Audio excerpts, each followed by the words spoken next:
We all know property's a cycle, right? And so realistically with any cycle, it's circular. And so you can consider it a clock. Now, there is a property clock cycle which helps us figure out where we are in the property market right now, and therefore we can figure out where we've been. And then the most importantly though, we can figure out where it's going and therefore where it's going to be next year or in 2 years' time. And knowing that means that we can make really wise decisions about our investing right now. So let's have a quick look at that. This is the property clock. So we've got midnight up there, 3 o'clock in the afternoon. We've got 6 o'clock here and 9 o'clock over here. And this is the entire property cycle. So obviously for quite a few months there, we were in a boom market, which means that prices were booming really, really hard. And then values go up. And when values go up, obviously rents pretty much stay the same. So yields start to come down.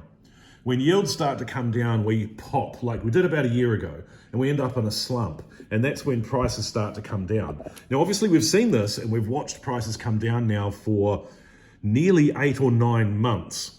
So that makes me start to think the big question. What time is it right now on this property clock? So let's keep going round then. After slump, rents start to drop. Now that's because people find that cash flow becomes a little tighter, and what's more important to them than anything is making sure that they have their cash flow and their rents coming in. So then we have a recession. Now obviously we're in recession right now. Government's announced it, 3 periods of negative growth.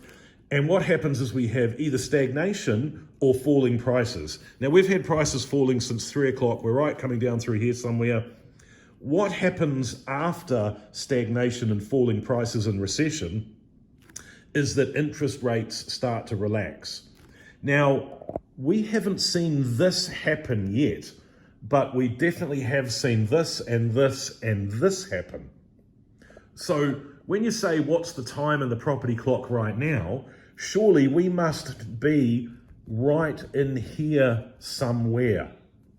Now, that leads the logical question then, what happens next? What's the next part of the property cycle that we as investors should concentrate on and understand and prepare ourselves for in order to make the best value out of our portfolios going ahead?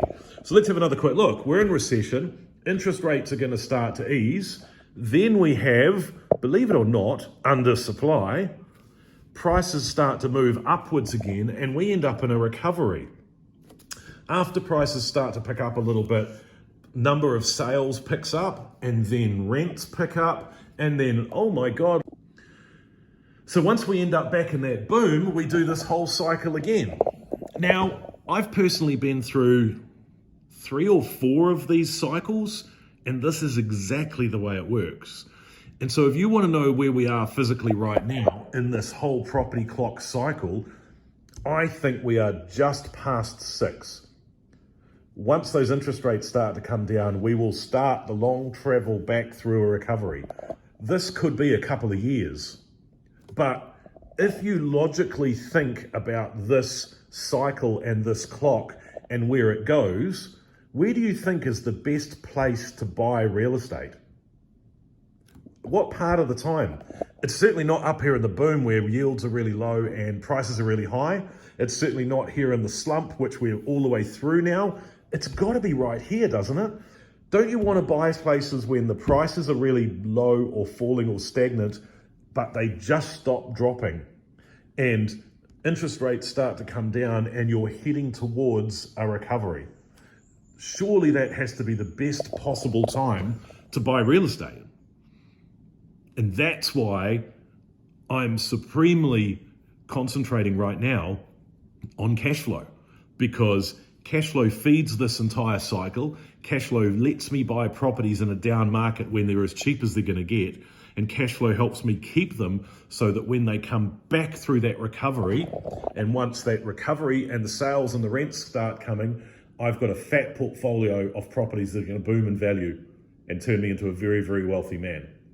And that's exactly why I'm doing this cash flow bootcamp at the end of the month.